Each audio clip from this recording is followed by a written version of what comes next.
Under the provisions of Title 30, Chapter 30.43 of the Glendale Municipal Code, a variance will be granted if 4 required findings are present. 1, that the strict application of the ordinance would result in practical difficulties or unnecessary hardship inconsistent with the general purposes and intent of the ordinance. 2, that there are exceptional circumstances or conditions applicable to the property involved or to the intended use or development of the property that do not apply generally to other property in the same zone or neighborhood. 3, that the granting of the variance will not be detrimental to the public welfare or injurious to the property or improvements in such zone or neighborhood in which the property is located. And 4, that granting of the variance will not be contrary to the objectives of the ordinance. Under the provisions of Title 30, Chapter 30.42 of the Glendale Municipal Code, a conditional use permit shall be granted if 4 required findings are present. They are: 1, that the proposed use will be consistent with the elements and objectives of the general plan. 2, that the use and its associated structures and facilities will not be detrimental to the public health or safety, the general welfare, or the environment. 3, that the use and facilities will not adversely affect or conflict with adjacent uses or impede the normal development of surrounding property. And 4, that adequate public and private facilities such as utilities, landscaping, parking spaces, and traffic circulation measures are or will be provided for the proposed use. If the evidence presented in the application and at the hearing meets the criteria just described, then the planning officer can either approve or impose conditions for approval on the case in question. If the findings of fact are not evident, then the request will be denied.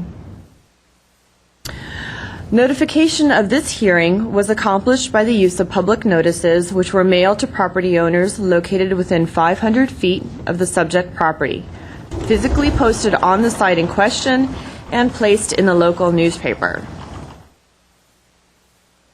Okay. The hearing will proceed as follows. I'll read the description of the application request as well as the reports received from other city departments and other letters of communication from interested parties. The case planner will then make a brief overview of the case, give analysis, and make a recommendation. The applicant will be asked to come forward, stating both name and address, and will be asked to present the case within a 15-minute time limit. Others in support or in opposition to the application and interested parties will then be asked to come forward to speak, again clearly stating both name and address within a 3-minute time limit. Lastly, the applicant will be given the opportunity to make closing comments, if desired, in response to testimonies given by preceding speakers, and this would be within a 5-minute time limit. The hearing will then be closed and the case taken under submission. After the hearing, the decision will be prepared in writing and will be in the form of a letter sent to the applicant and to all persons who responded to the public notice, either by speaking at this hearing or by submitting written responses, and have provided their names and mailing addresses. I'd like to emphasize that the date of the decision will be the date appearing on the letter.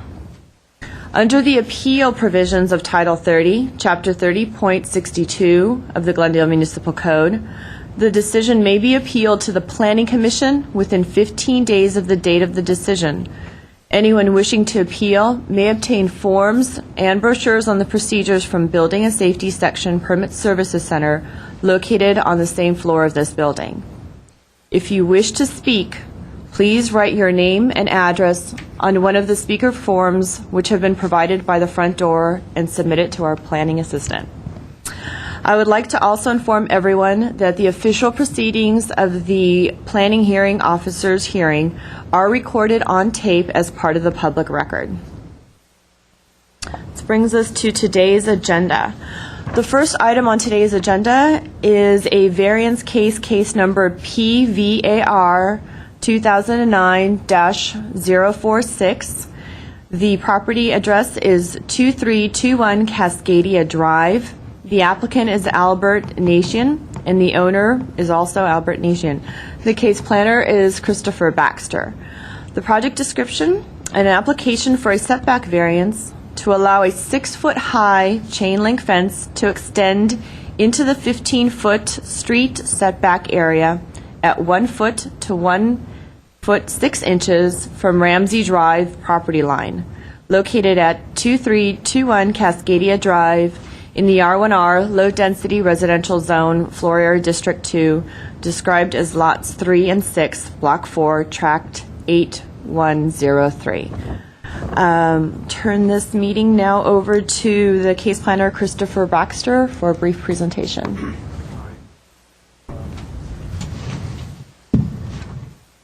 I'll give just a real brief overview of the staff report, which I guess hopefully all of you have and you can follow through. Very briefly, we have an existing house.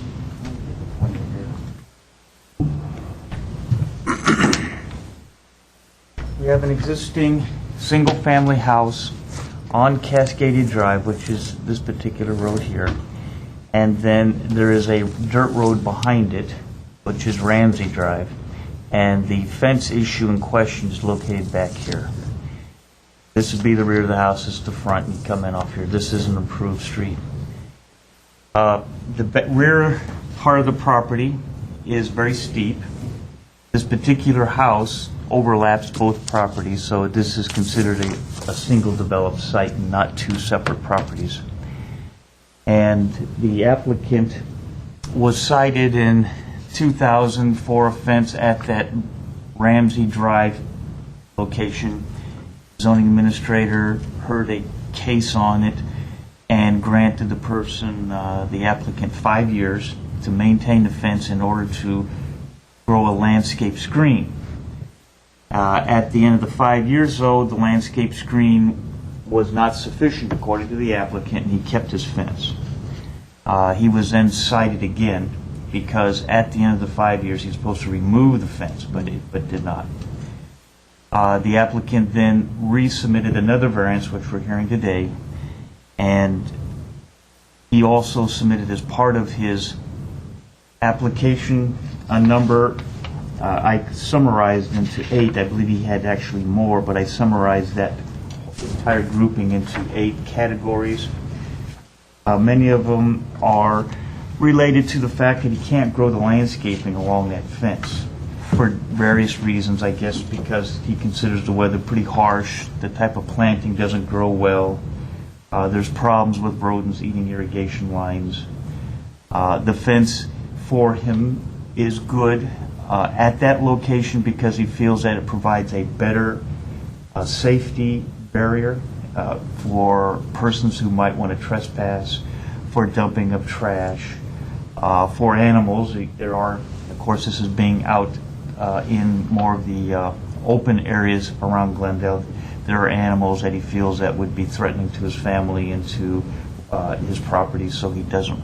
He feels the fence works there, and he feels that moving the fence back 15 feet just inside the property line, because of the steep slope, the way he describes it here is that the fence would be too low and a person could scale the fence or an animal could jump over the fence, etc. So he feels that keeping the fence there is required. Now the code has 2 sections that restrict having a fence in that location. One is the setback. In the R1 zone, R1R zone, there's a 15-foot street setback, whether it be a dirt road or whether it be an improved street. Still the same thing. According to the code, it does not give an allowance. Then the second code issue is one that came up recently in the last couple of years where they said chain link fence is not allowed if visible from the street. And so those are the 2 issues. So this is a chain link fence, and so that's a recent code.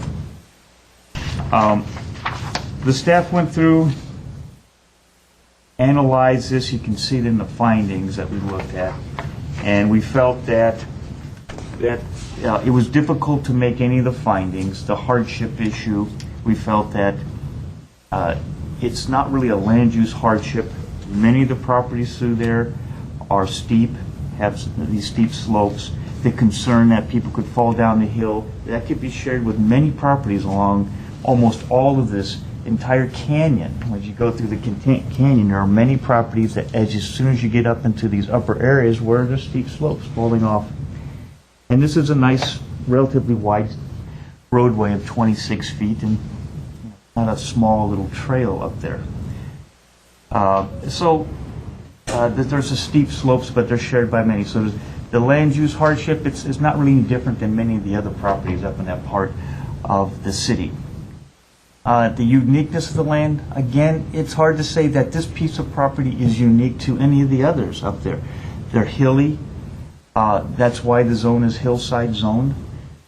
They have the same very similar types of landscaping as you can see over here. If you look here on our TV screen and also over there on our screen that we have over against the wall there, you can see that all the heavy landscape, much of this, even though you're looking straight down, much of this is very steep topography shared by many of the other properties in the area. Anyway, that pretty much concludes the staff report. The other two findings related to the health and safety and the inconsistency with the general plan are pretty well described in the findings there. I can go through more, answer your questions if you'd like. Here's some photos so you can look at it. Check it out there if you'd like. If there's anything that you need. Let me know.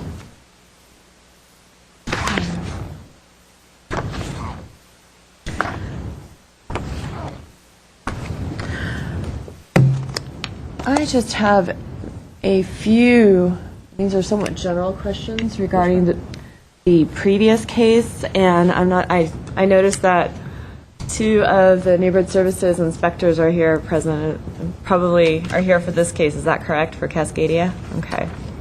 For both. So I'm not sure if I should be addressing it to you, Mr. Baxter, or to the neighborhood services inspectors, but the case, the zoning administrator hearing that was conducted in January 2001, yes, was that the result of code enforcement action at that time as well? Yes, ma'am. Okay, so the fence, the chain link fence was put up, the applicant and the property owner came in, requested a variance to maintain or legalize the chain link fence at that point in time. Yes. The zoning administrator then granted a temporary approval. Correct. Of a fence to allow landscaping, essentially to mature, Yes, and then to create that natural barrier. Correct. That the applicant was hoping for, that would prohibit dumping, access to the trespassing access, and then that fence was to be removed after a period of 5 years. That's correct. If I may, ma'am, Yes. I do have the other case file over there as well. I'll be glad to go through and research any of that while you're conducting hearings No, if you need to. that's fine. If I have any further questions, I might ask you to do that as well. But, so the fence was to be removed after a period of 5 years? Yes, ma'am. Okay, and at that time, based on my experience, there was a fence permit would be required for anything over 4 feet in height. Yes, ma'am. Was a fence permit ever obtained? We don't have a record of showing the fence Okay. permit was Okay. So, that would have been a condition of the approval.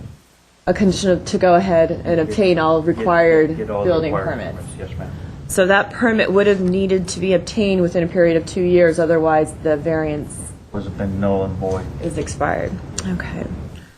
So the fence has been up for approximately a decade. Yes, ma'am. Since 2000, at least, is back during that time when they were cited to Okay. today.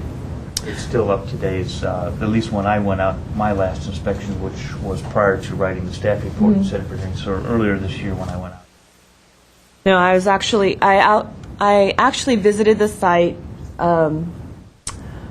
within the last 2 days, and the fence is still there. Okay. So, okay. I don't have any other further questions for staff at this point in time. This is the property. Okay. So, And we have a number of interested parties present who wish to speak. first individual obviously would be the applicant and property owner, Mr. Albert Nation, and you have 15 minutes.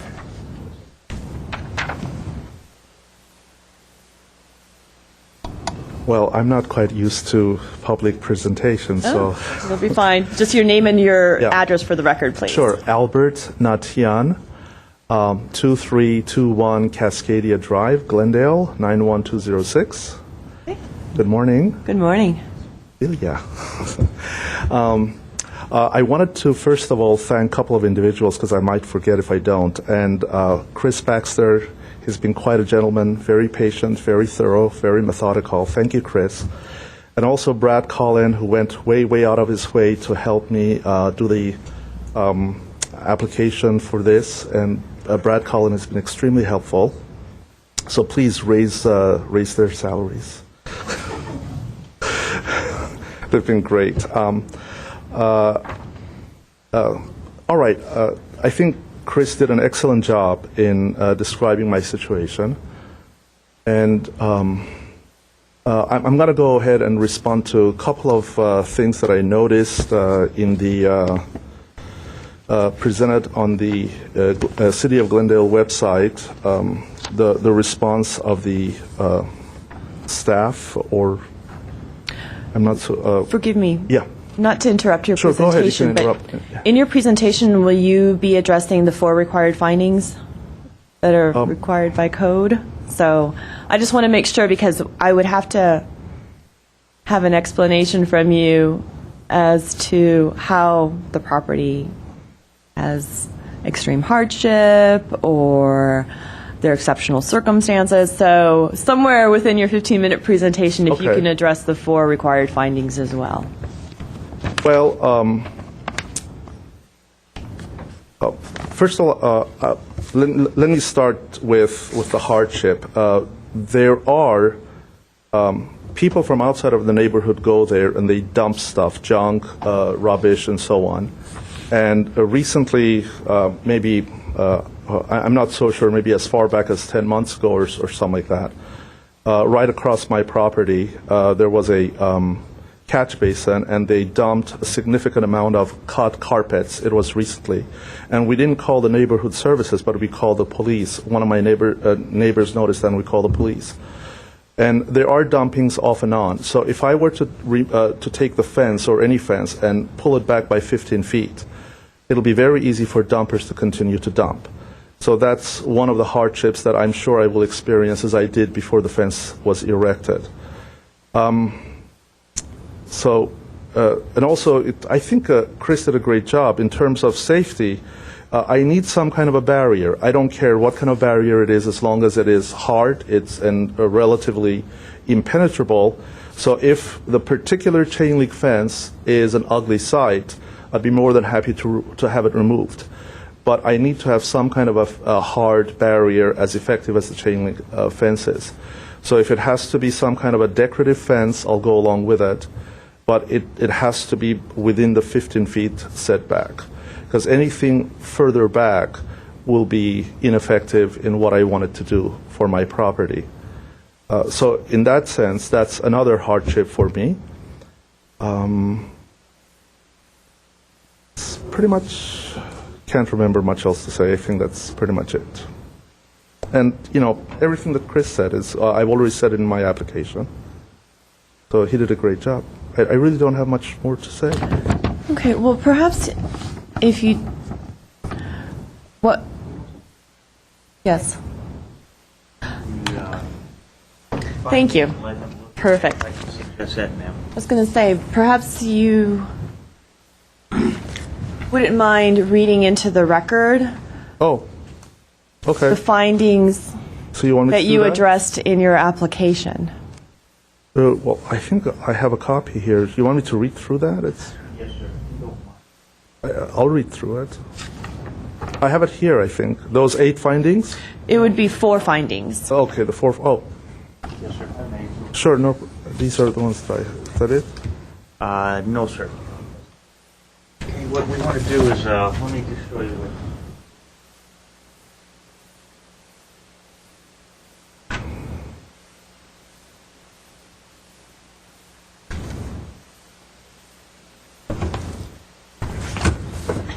go ahead and, 4 findings are, I really made references and all. Oh, yes. See, when you say see attached, what they're going to be looking for is, for instance, on this first one here, the strict application provisions, difficulties or unnecessary hardships, and then the uniqueness of the properties, why it's not detrimental, and why is the Okay. variance.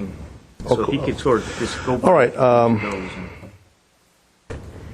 Technically, she has Okay. to use that as. All right. Okay. I understand that. Okay. How will the strict application of the provisions will result in practical difficulties?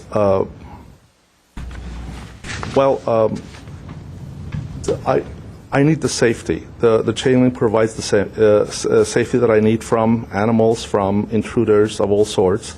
And without the chain link at that level, by the street, I will not secure the safety that me and my family deserves. If the chain link were any further down because of the steep slope, animals or people could just jump over the chain link. And if the chain link were, say, instead of 6 feet tall, it were 15 feet tall, then it would be visible very easily from Cascadia Drive. And it would also be rather unsightly, a 15-feet chain link on a slope. And also there is an oak tree that would, a 15-feet chain link would interfere with the oak tree. If you notice, there's a big oak tree on the property. If I were to pull back the chain link by 15 feet and make it taller so that it's more effective to counteract the effect of the slope, then it will interfere with the oak tree. The other one is B, exceptional circumstances that apply to this to the property involved. Based on Chris's presentation, I heard that the entire neighborhood is a hilly type of neighborhood. That in that sense there is nothing special. I really don't know. Well, I thought it was special, but I'll just move on if I remember something. Why will granting of the variance not be detrimental to the public welfare? It's been there for, as was mentioned, for 9 years. It hasn't hurt anyone. In fact, it's going to help the public because, as I said in my application, people who walk there could potentially fall off the steep slope. And just because all the entire neighborhood is like that, I still think that there is a liability that I need to be concerned about. So, but then again, it has not hurt the public. I don't know in what sense the chain link could be detrimental to the public, so it's not. It hasn't been all this time. D, why will granting of the variance be in keeping with the objectives of the ordinance?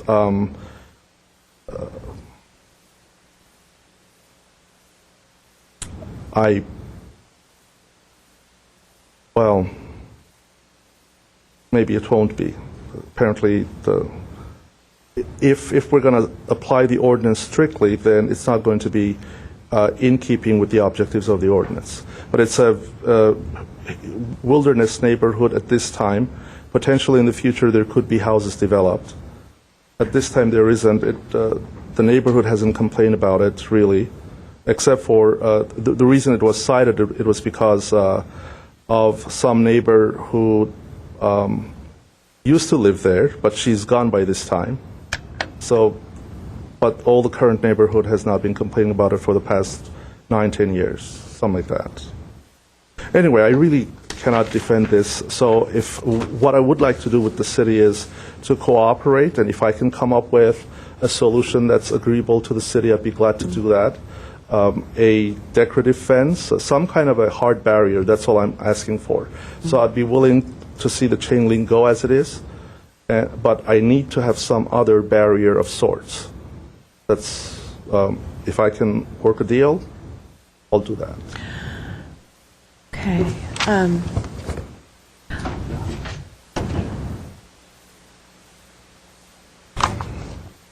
In regards to the previous standards variance approval, I believe the zoning administrator granted a temporary fence Correct. for a period of 5 years in Correct. order to establish the landscaping Yes. of mature nature that would essentially create that barrier that you are hoping for. Only succeeded in that regard partially. Okay. What I'm planning to do, whether or not the fence is going to be there, I'm going to continue to plant more cherry bushes. I have about, I think, more than 50% or maybe as much as 2/3 of the stretch of the frontage on Ramsey Drive covered by cherry bushes, and I will continue to do that. What I'm going to do this time is, instead of using some of these tubings that I purchased from Home Depot, they sort of misdirected me. I'm going to go and use PVC pipes that are harder, and I will continue to irrigate the new plants that I will plant anyway. So that's... I noticed, upon my site inspection, that some of the cherry, or you're describing the cherry trees, were intermittent. And again, in reviewing the case file, I didn't see a landscape plan for the previous case that detailed what type of shrubs you were going to install and plant and grow in order to achieve that barrier that you were intending, or that the zoning administrator actually ultimately approved. Now, Yes, there wasn't any. There was no landscape a plan in the sense that was approved or was presented. I spoke with a landscape person, and he told me that cherry bushes would be okay. And so I'm just wondering, you never consulted with a landscape architect or go to Armstrong or one of the other? I did consult with a landscape person, a professional who does that. But as far as something to be written and as a plan of the types of plants that need to be there, how far apart, and so on and so forth, what kind of irrigation, all the details of that, it was not spelled out in a written form. Okay, because, I'm just, in reviewing it, I think that was the intention that the zoning administrator had in her approval, was to ultimately allow for a fence temporarily in order for landscaping to grow. I agree. And to create that solid barrier. I agree.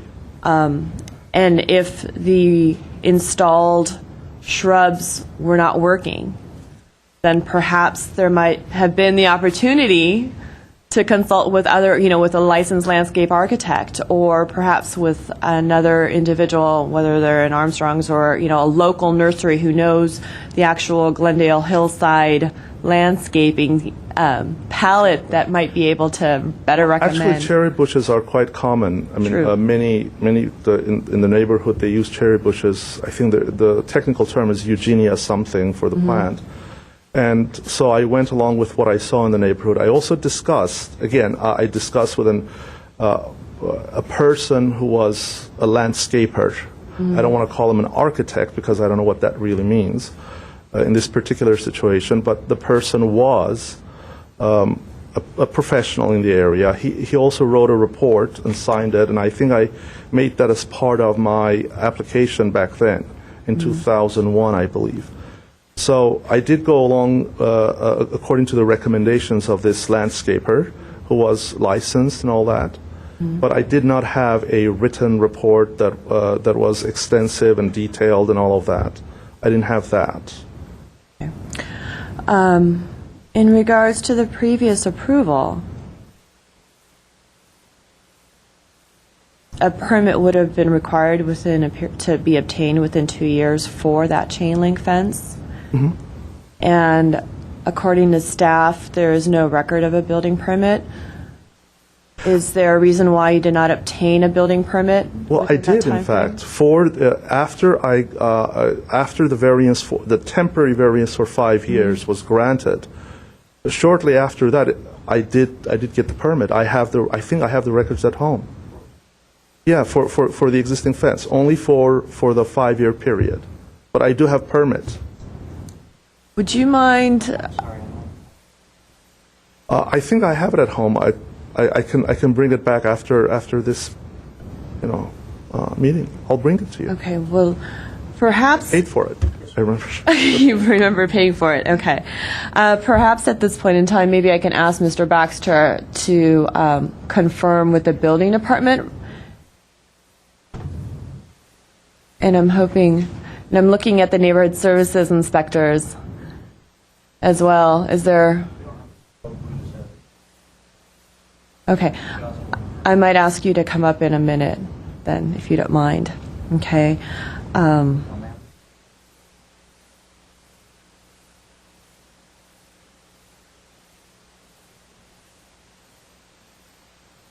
Okay. That there. Actually, I'll Okay. get right there in this. In fact, that's it. Right there. Okay, we have a permit that was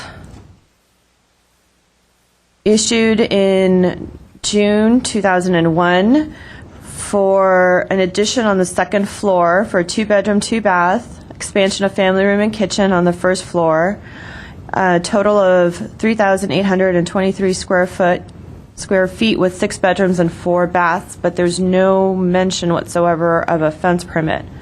It happened prior to that. It happened prior to that? Okay. I'm going to guarantee on record right here, standing before you, that I did get a permit, and I will show you. I'll bring the original permit to you after this meeting. Okay. I will do that.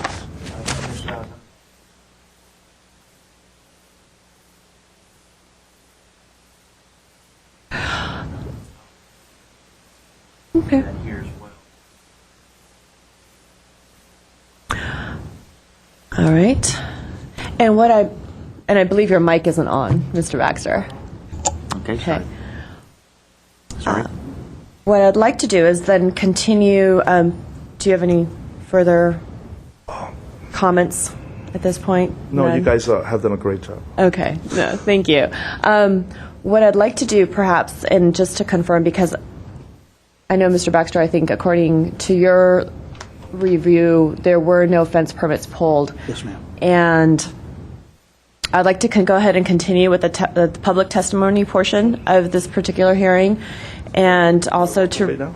Pardon? Am I done? For You're now? yes, thank you. You may take a seat. Continue with the public testimony portion and read in the other staff comments. I might consider putting this case to the side, closing it for a short period, and I'll Okay. have to confirm that, and then Yeah, you can do that.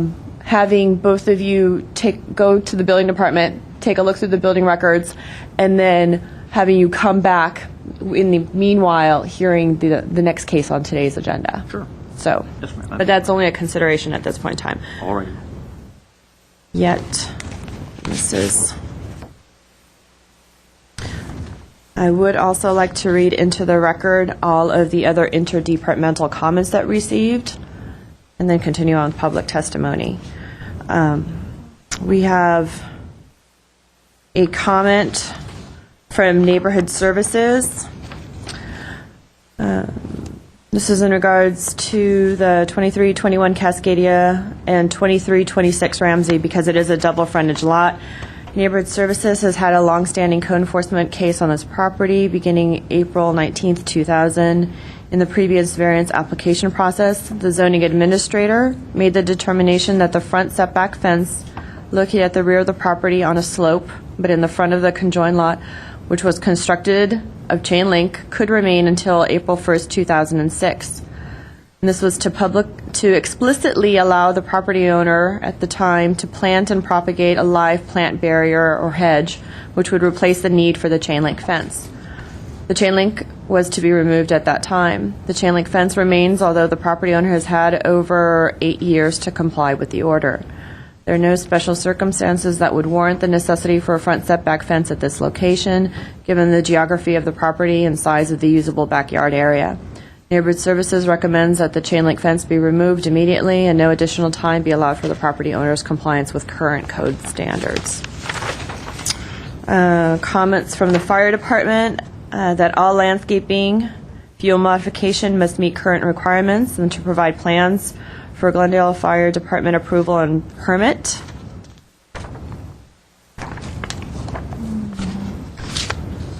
There are no other significant comments from any of the other departments that I see. Appears that there are 2 letters in the case file. One is a letter from Janelle Williams in opposition to the requested variance.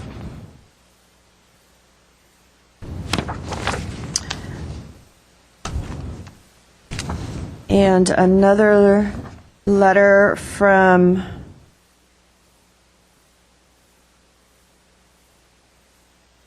Mr. Edgardo and Jean Simone, who are adjacent property owners, and this letter is in support of the property, of the requested variance. Okay. Right, so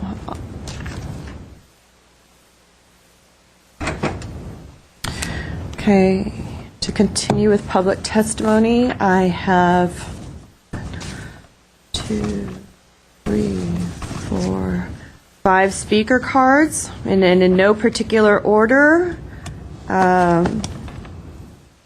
First would be Mr. Howard Stapleton.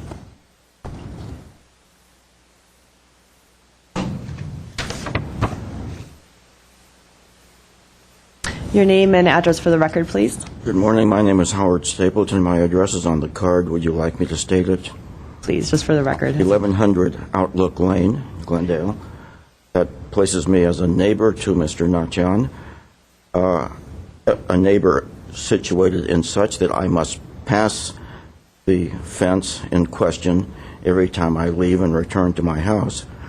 And it seems to me that this is a situation where the letter of the law is in conflict with good reason.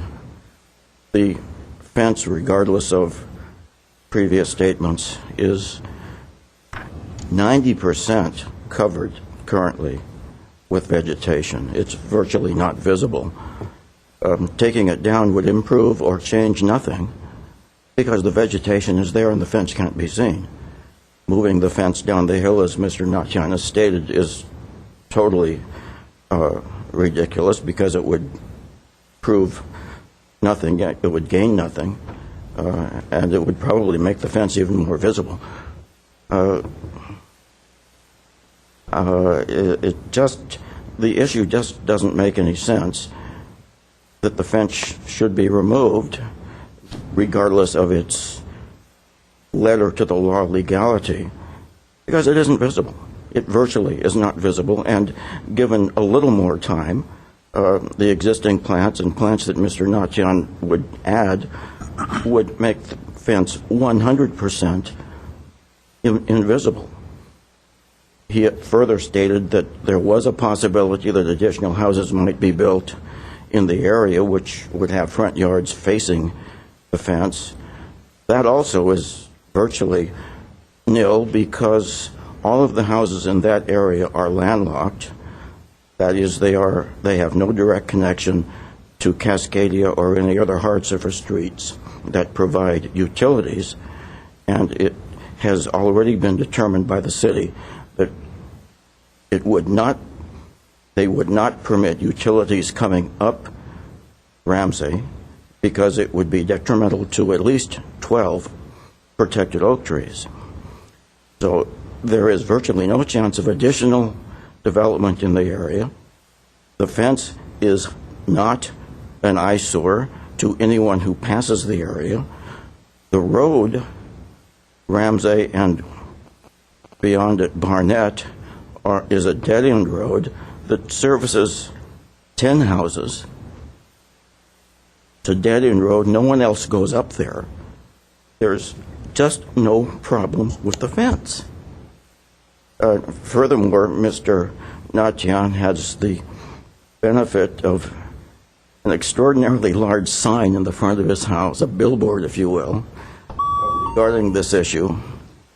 Yet the issue exists 200 or 300 yards away on a different fence or on a different street, and it just seems unclear unless one could use the word harassment, that he would have the benefit of this billboard in front of his house regarding an issue that's 300 yards away. Okay. Thank you very much for your comments. Is the billboard the public notice that's required by code? That Yes, normally these things are put on little posts and on roughly 12 by 8-inch pieces of yellow paper. Actually, yes, our code has changed and we are required. It certainly has. It has. And public notices to be posted on the property site, that's essentially 3 feet by 4 feet, so that all of the property owners adjacent to the site are aware of that. And in this case, it suggests, without close examination, that Mr. Natyan is proposing a fence in his front yard. Yes. So that's quite misleading. Okay. Well, thank you very much for your comments. Next person is, I believe, is this Mrs. Ray Stapleton? Yes. Yes, please. Good morning, all. It's a whole bunch of new faces since I was here last. My name is Ray Rhodes Stapleton. I live at 1100 Outlook Lane in Glendale. In fact, we're just off camera in the upper corner there. Of course, Janelle Williams of Williams Land Services would be against this project because we all ganged up on her to block a project that she's doing right across the street on the landlocked side of Ramsay Drive. We need that fence. That particular part of the hill, the curve, is a killer curve that a couple of kids flipped a pickup truck on one night and very nearly came to the edge of the road and would have gone over the edge of the road if it had gone over the edge of the road down Albert's hillside if there hadn't been a fence there. Fortunately, this was before the fence. As to the trash, we call police rather than neighborhood services. Thank you very much for that information. We'll call them whenever we need to. And I would point out that the house next door at 2315 also has a 6-foot fence, albeit covered with, plants. So what's the problem? We do have, and pretty soon I think the rosemary would cover that fence if it were properly maintained. We have a mountain lion in the neighborhood, as well as the deer, and a wonderful bobcat. If that fence were put back any further, they could get over that very easily, and who wants a bobcat in your backyard? And it's not visible from Cascadia, so what's the problem? I think that's all I need to say, for once. Any questions? No, actually, just a clarification. The car that you alluded to that was flipped over by the teenagers? Yeah, they were coming down the hill, and they ran up the hill on the uphill side, and the thing went over on its roof, and it was about this close to the edge of the road. And if it had gone over and, if it had rolled, it could have rolled right down his hill, and I understand completely why he wants that fence. In fact, 2 tenants before Albert, when there was no fence there, I came home and found a station wagon hanging by one rear wheel off a sprinkler pipe, just about to go over the edge. I called the police for that, too. Okay. So, that fence really does serve a very fine purpose. That is also the only part of the road that we don't find residue from people parking overnight, because it's right there against the edge of the road, and we have those wonderful rosemary bushes. So it serves a very fine purpose. It's not a problem to anybody except Janelle Williams, who's acting surely out of spite, and the person who used to own the house next door who busted him in the first place for the same reason. Okay. I guess my clarification was the point that the fence wasn't there when the car flipped over the first But it time. was So, very soon afterwards. so Yeah, I remember him saying that he was very much concerned that that thing could have rolled right down into his backyard, and it very well would have. okay. The dirt road is kind of a proving ground for young men with a lot of testosterone who like to pretend like they're Sebastian Loeb and run up and down that road at all sorts of awful speeds. And so his fence really does protect his yard and his family very nicely. Ms. Stapleton, do you know approximately how many properties are located along Ramsey Road? There's only the two that are actually developed, and then the backs of 1105 and 1102 come down to it. The landlocked property up there, I've forgotten what the address is right at the corner of Ramsey and Barnett. But then you come all the way up and then kind of down Outlook Lane, and that's where the rest of us live. And then way up at the top is the house of the Pugermont family. Okay. But there are additional properties also located along Barnett that take Yes. access off of Ramsey Road. Well, Ramsey and Barnett connect. Right. Yeah, and none of them is developed. None of them can be developed because they're landlocked, as Mr. Stapleton pointed out. Okay. All right. Well, thank you very much for your Certainly. comments. Mr. Lee Scott?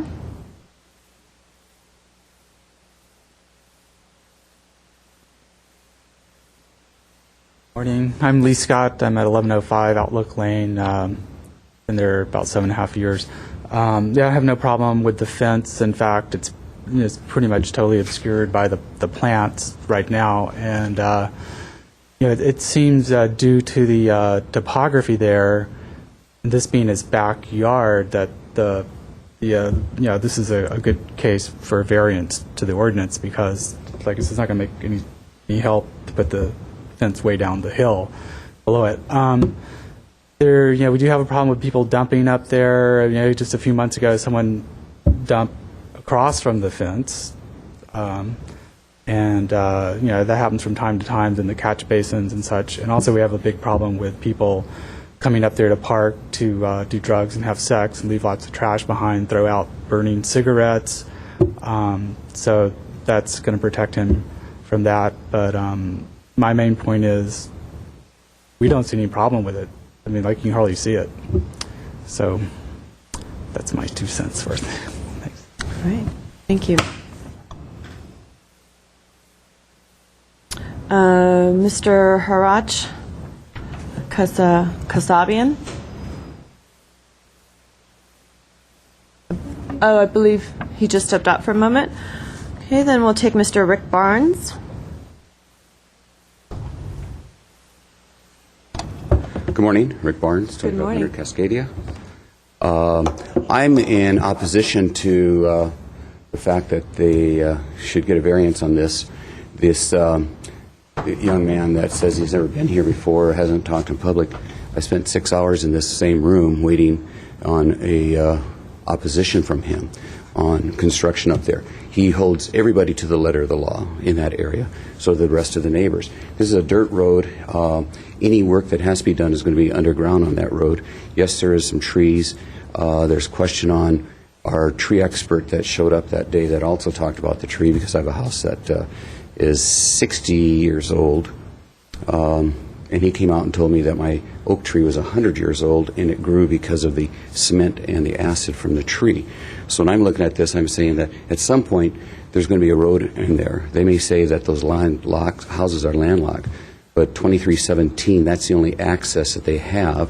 They're right next to his property, and he has objected to everything that they've done, including a sewer line that was put in at the front, because he didn't like the fact that the city put the sewer line on one side of a telephone pole and not on the other. Every time there's something that happens in that area, he's there objecting. He's there filing the $500 fee. He's there filing, going to city council to object to any development, any kind of upgrades that people do in that neighborhood. And so now to have him come here and say, please, I actually forgot my paperwork, is like I forgot my homework. I mean, he came here to get a variance.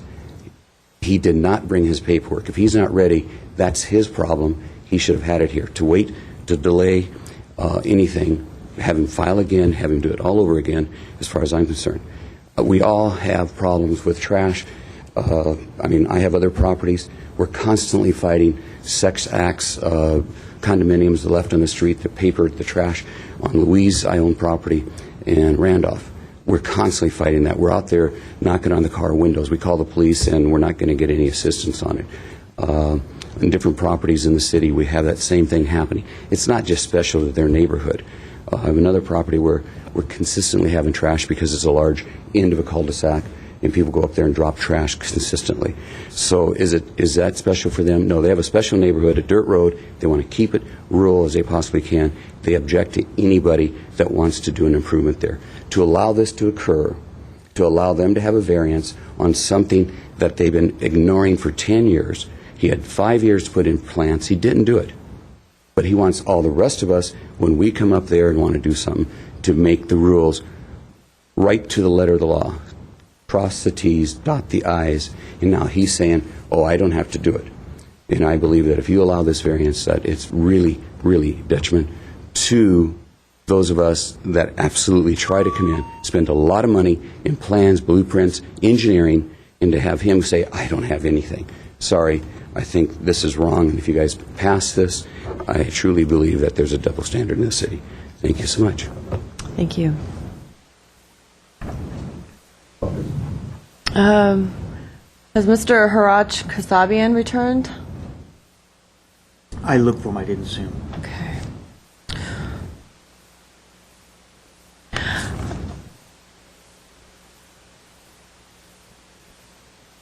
What I'd like to do, because even though that fence permit is not applicable to this particular variance request, we have a separate variance request to essentially legalize and maintain that existing chain link fence.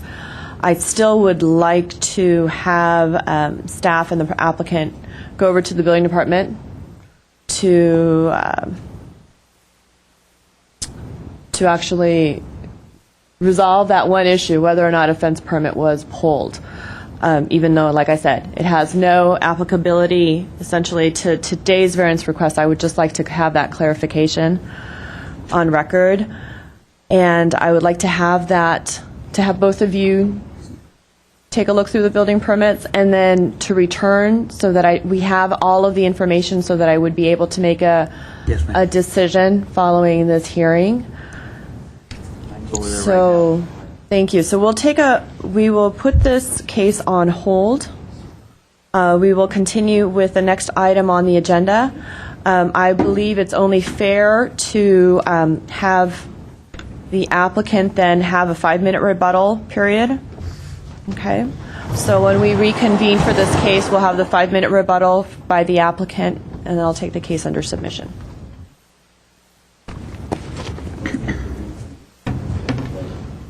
Hopefully this matter will be taken care of within the next 5, 10, maybe 15 minutes, as long as it takes for the next case. So the building department is right on this floor. It's a simple matter of, is there a building record? Which, based on previous research, there is no building record for the fence variance. But I just want to make that, have that confirmation. It shouldn't take more than 5 minutes. So with that said, we will put that case aside, hear the next item on today's agenda, and then we will then continue the matter. So, second item on today's planning hearing officer agenda would be the conditional use permit application PCUP 2009-021. Location is 1232 North Pacific Avenue. The applicant is Alan Malikian, and the property owner is Gagi Gary Hovsepian. The case planner is Jale Kiazand, and the project description includes an application for a conditional use permit to allow residential use on the ground floor in the C1 neighborhood commercial zone, subject to the provisions of the R1250 high-density residential zone. The project consists of the construction of an 8-unit apartment building with 18 parking spaces in a semi-subterranean parking garage located at 1232 North Pacific Avenue in the C1 neighborhood commercial zone, described as a portion of Lot 2, track number 2685. Ms. Kiazand. Good morning. The next project, located at 1232 North Pacific Avenue, is an application for a conditional use permit to allow the multi-residential unit on the ground floor of a new 8-unit residential development in the C1 zone. and is subject to provision of R1250 high-density residential zone. Residential uses in the C1 zone are permitted above the ground floor and are subject to approval of the CUP when located on the ground floor. The project consists of the construction of an 8-unit, 2-story apartment building in a semi-subterranean parking garage and includes the demolition of 3 existing 1-story detached court-type residences, detached garages, and a beauty salon. A total of 18 parking spaces will be provided in a semi-subterranean garage with access from Pacific Avenue. The lot is approximately 11,400 square feet in the area. The property at 1232 North Pacific is the last property zoned for commercial use. Thus, the property abuts R1 zone on north and east. Properties to the north of Glenwood Road are also single-family homes. The proposed project would provide a transition between the commercial zone to the south and single-family zone to the north and east. The project site is commercially zoned, yet residential uses at the ground floor are conditionally allowed in the zone subject to provisions of the most dense of the multifamily residential zones. To allow residential uses on the ground floor of the building is therefore not inconsistent with the intent of general plan. The project is located in a neighborhood where both commercial and residential uses are permitted. Currently, the project site is predominantly occupied by residential as opposed to commercial uses and has not proven detrimental to public health or safety. Providing ground floor residential units at a street level would not be detrimental to the public health, safety, or environment. The proposed building will be in harmony with the neighborhood. The subject site is surrounded by commercial and residential uses. Therefore, the C1 zone neighborhood was intended for residential as well as commercial uses, and the proposed project will not conflict with adjacent uses. Moreover, the provision of ground floor residential units at street level provides a transition from commercial to residential zone to the north and east of the site. The project site is currently developed with beauty salon and 3 residential units.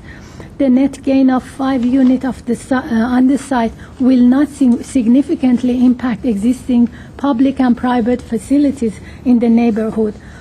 All of the required facilities and utilities are already in place. The existing facilities will satisfy the requirement of the new building. The proposed project provides the required number of off-street parking spaces, landscaping, and fully complies with the Glendale Municipal Code.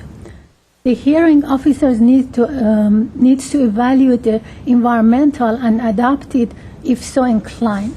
Staff can make all of the findings in a positive manner and recommend approval of the conditional use permit.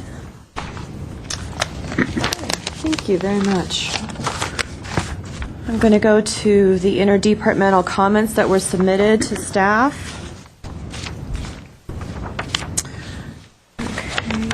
Okay. We have one comment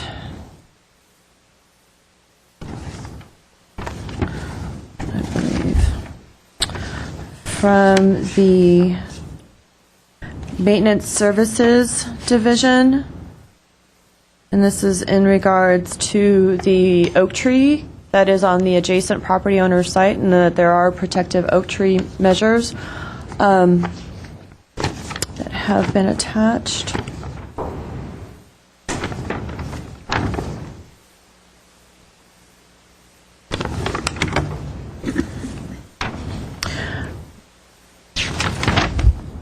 There are also 9 comments from the Public Works Engineering Department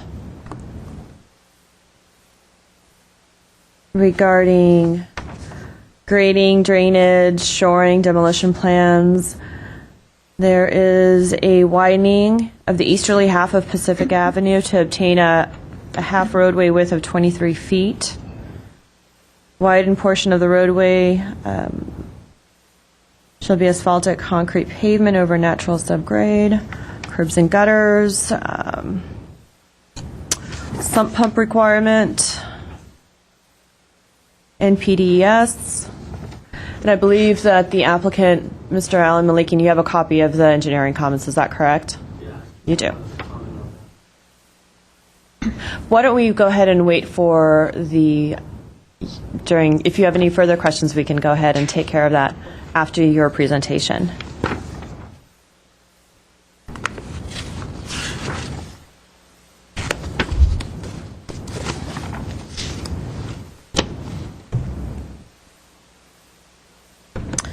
The project will have to comply with the Municipal Code Construction, Demolition, Waste Reduction, Recycling standards. There are no comments or concerns from traffic and transportation.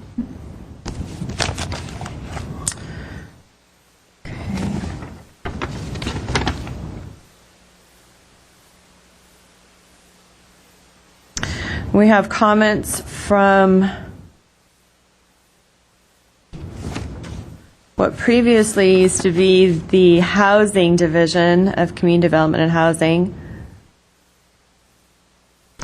regarding the existing three residential units that are on site, and the comments address the just cause eviction and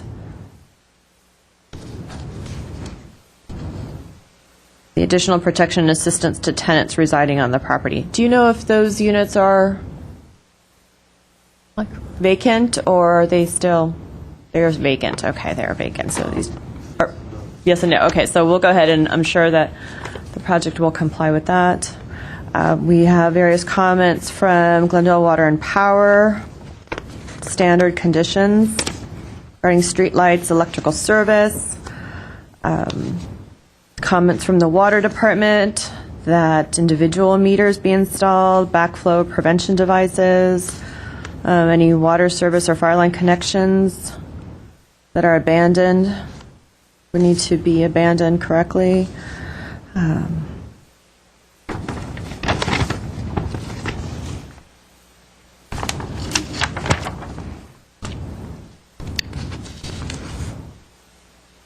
Comments from fire engineering that have to make sure that the project has adequate exiting separation, fire sprinklers, fire alarm, and permit standard.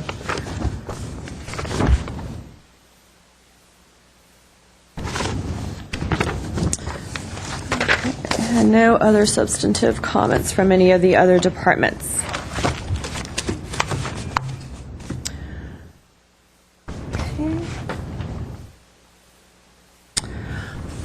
Would the applicant, Mr. Alan Malikian, like to come up? You have 15 minutes, and your name and address for the record, please. Good morning. My name is Alan Malikian. My address is 2255 Honolulu Avenue, Montrose 91020. I'm going to go through the 4 findings, and I'm going to do a little bit of a cheating. I think the draft findings have been done really well. But I'm going to try to kind of do a more personal findings and combine both of my findings and the staff findings. And then I'm going to address the only comment that I found that it's a little bit questionable, which I don't think it's a major issue with the Public Works, the 23-foot wide. And I'll address that. And then if you have any questions, I'll explain about the project. How will the proposed use be consistent with the various elements of objectives of the general plan? The project site is commercially zoned, as it was indicated in the draft findings, yet residential use at the ground level are conditionally allowed in the subject site. What we have is we have a north and the east single-family house. The proposed projects, as it's been designed, it maintains the 5-foot additional setback with landscape buffer, where currently it does not. Currently, all the residential homes are sitting right on the property line. So I think to allow the residential use in the ground floor, it will be consistent with the the various elements and objectives of the general plan. Why will the proposed use and its associate structures and facility not be detrimental to public health, safety, and the general welfare or the environment? The proposed will be keeping with all the guidelines and multifamily zone requirements. The proposed 8-unit will be the transition point between the single family and the commercial, so we're addressing that. In addition, as I mentioned again, the additional setbacks and the buffering and the scale of the structure has been designed so that it would scale from the commercial to the residential. And as it was indicated, providing ground floor residential units at the street level would not be detrimental to the public welfare, safety, or environment. The proposed will be in harmony in the neighborhood. Why will the proposed use and facilities not adversely affect or conflict with the adjacent use or impede the normal development of surrounding properties? Currently, as a property stands, there are ground-level commercial and residential uses. North of the subject site is a single-family residence as well as the east subject property. At the south of the subject property is a commercial zone. The proposed project will provide 5-foot set landscape buffer between the structure and property lines on the north and the east, which does not exist at current condition. By providing adequate buffering, i.e. landscaping, we will provide much better transition. Also, the current proposed multifamily project has been designed to scale back towards the middle of the structure, so the massing of the building will be scaled to the single-family residential to the north and the east. And it is complying with all the requirements and regulations of the R1250. Explain how adequate public and private facilities such as utilities, landscape, parking spaces, traffic circulation measures will be provided for the proposed use. As it was indicated, the project is fully designed. It was actually a 9-unit, 3-story with additional parking. We've downsized and we've scaled it back to alleviate a lot of the variances that pertain to that. But all the requirements for the landscaping has been met, and it meets all the R1250 zone. The 8-unit proposed project will be fully sustained. The proposed project will also have additional amenities of outdoor public gathering spaces, on-grade landscape along the north and the east properties. In addition, with all the parking requirements, we will have guest parking and 2 van-accessible parking spaces. The proposed subterranean parking will house all the parking, and all the necessary circulation will be accommodated within the structure. So as far as all the requirements, we are meeting that. And in addition to all of these findings, I don't know if it's going to make a difference in your decision making. We are going to try to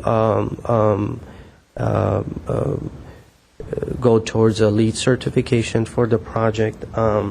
If not, we are going to try to achieve the level or not apply for it, but actually do the sustainable requirements of the LEED certification requirements, at least the gold, maybe a silver and gold. I'm going to shoot for platinum. I don't know about that. But as far as the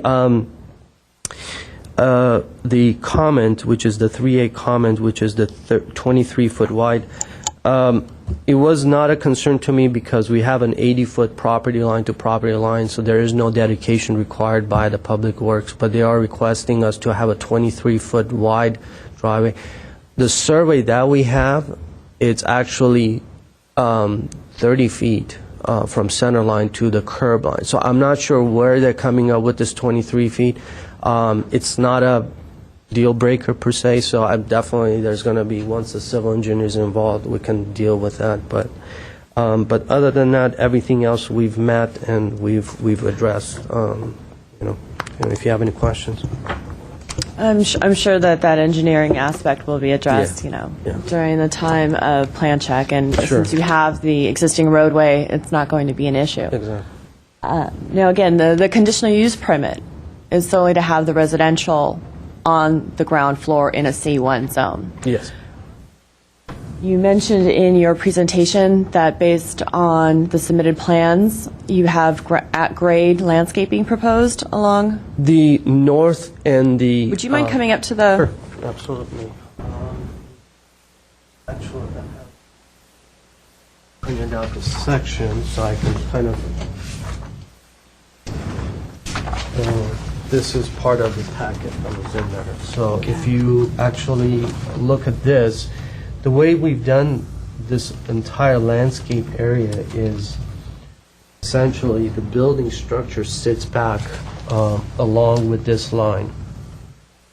The rest of this is, what we've done is we've stepped the slab lower.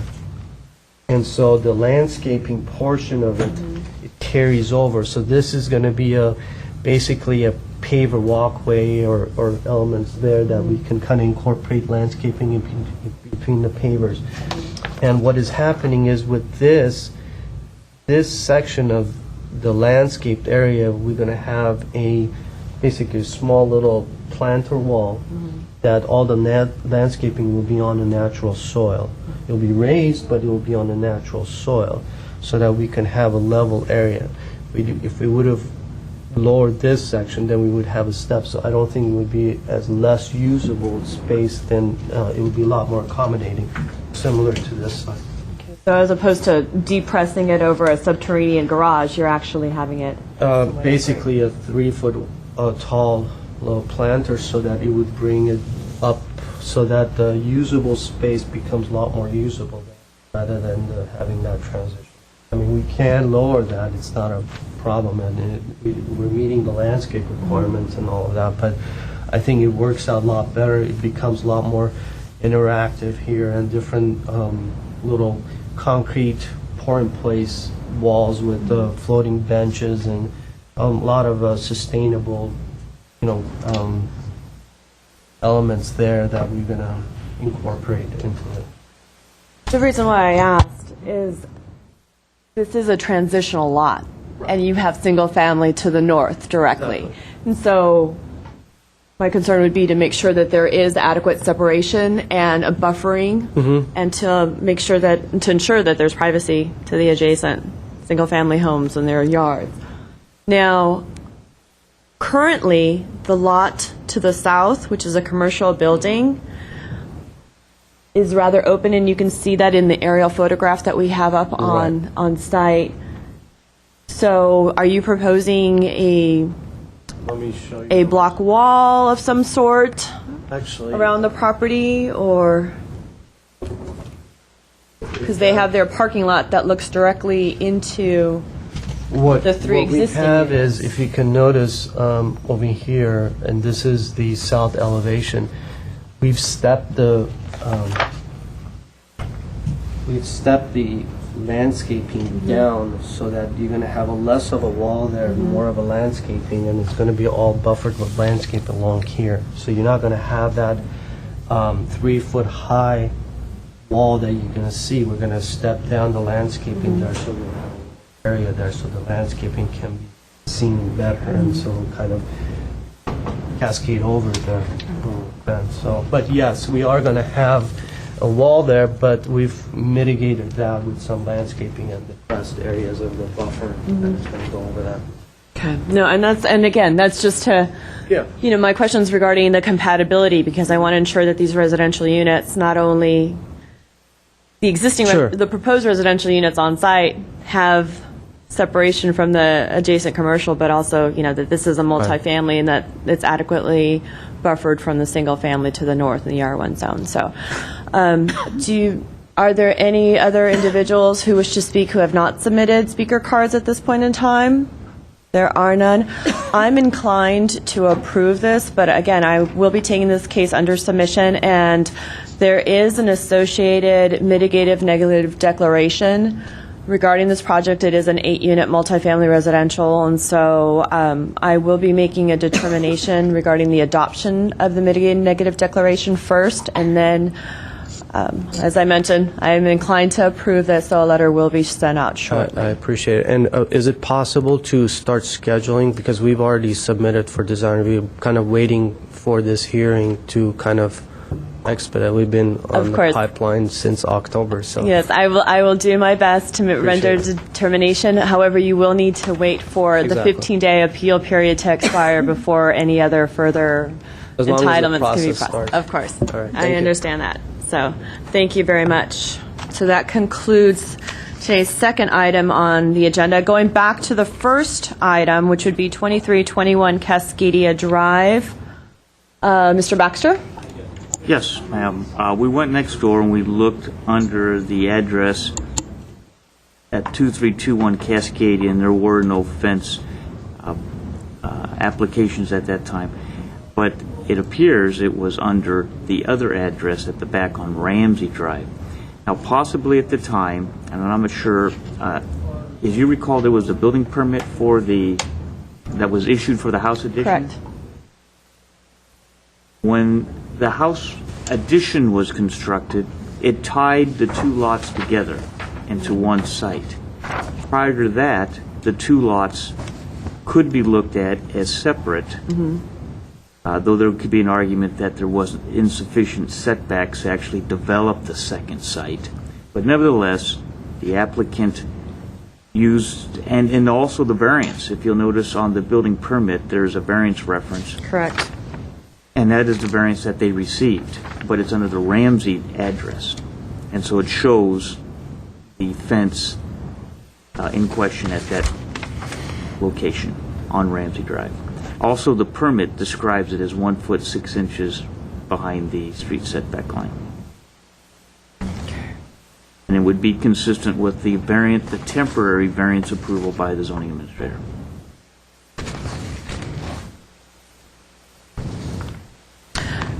Okay, it does appear that the fence permit was issued in April 2001, whereas the addition to the home, the expansion of the home, was applied for in June 2001. So, and from the site plan, you can definitely tell that the house at the point in time was on the first lot facing Cascadia as opposed to the second lot. I think it looked very much like this one right here, on the lower plan. Correct. Okay, so we have that clarified.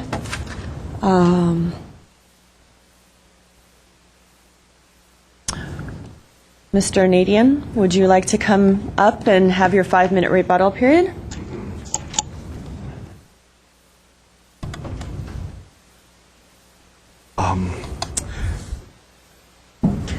Again, before I forget, I wanted to thank my wonderful neighbors. I'm really so fortunate to have them. I didn't ask them to come here. They decided to do it on their own volition. Lee Scott, Howard Stapleton, Ray Rhodes, and some of the other neighbors that you mentioned who wrote, one of them wrote an email, and that's Jean Simone and Edgardo Simone. I want to thank all of them, and I'm really fortunate. I mean, I'm glad this hearing took place because they came out in my support and they showed their grace, and thank you all. Now back to rebuttal. I think Rick Barnes, he has spite, and that's okay. He can be who he is. But I think he has a point, so I want to agree with him. I think things have to be done according to law. And, of course, the law allows for reasonable exceptions or accommodations. And I'm going to ask the city, you, and everybody else who's involved in this case to look at whatever you guys can do to accommodate some of my needs, if not all. I'm not asking for much. I want to be reasonable. I'll do whatever is appropriate. I'm willing to remove this fence for the reasons that were mentioned. But if the fence stays, I will definitely cover it with more cherry bushes. This time I'm going to spend more money and better irrigation and whatever I can do to really cover it 100%. Whether or not the fence stays, there will be the cherry bushes anyway. But if the fence has to go, I can't really put any other fence after the 15 feet setback. It'll just be impractical. So either there's going to be a fence or not. If there's going to be a fence, it has to be at the current location. I can make it nice-looking fence, a decorative or anything that would be pleasing to the eyes and would be seemly. I'd be willing to do that. So tell me what to do. Let's cooperate. Let's work this out, and so that the neighborhood will be satisfied. Current neighborhood doesn't complain too much, as you saw. And if there would be any future development, I really want to make sure that my neighborhood is not negatively impacted in terms of property values for current houses as well as for potential future houses, if any. So I think I should stop. I think I've spoken too much. That's it. This goes on and on. Stop. Well, Do you have any questions? Go ahead. You made the comment that moving the fence to the required setback would be impractical. Yeah. What do you mean by impractical? Well, first of all, if it's here, let's say this is the slope right here, and here's the fence. Okay. So when it's up here, the street level is right there. It's very difficult for animals, deer, or whatever, to jump over, or even human beings. But when it's on a slope, it's very much easier for people to jump up or for animals to jump over the fence when there's a slope. So to counteract that, you need to make the fence taller. But if you make the fence taller, it's just impractical. It's from inside, from my backyard, it won't look nice. And besides, there's an oak tree, and the fence would have to run into the oak tree, the branches of oak tree and so on. And also, it's very, very difficult the soil there is not a hard soil. It's some kind of a fill. When they were making the road some 30, 40 years ago, the soil is not, I think, just loose soil. Not all of it, but a significant portion of it. So, and there are lots of plants already in place. I have, if you take a look at that, there's lots of plants. And so putting a fence 15 feet from the street, the frontage, is it possible? The answer is yes. Virtually, I can put fence anywhere, even on the moon. It just costs a lot more. So, so along those lines, then it becomes, it'll be extremely difficult to put a fence there. 15 feet setback. So, and with the oak tree and all of those things, and it'll be just as I said. It will lose it will be unseemly. It'll be visible from Cascadia Drive. If you look up there, you will see this 15 feet high fence, or 10, 12, or whatever that the case be. So. Okay. Well, thank you very much. Thank you. All right. I Okay. will be taking this case under submission. And with that said, there are no other projects on today's agenda. This hearing is now officially closed. Thank you for coming.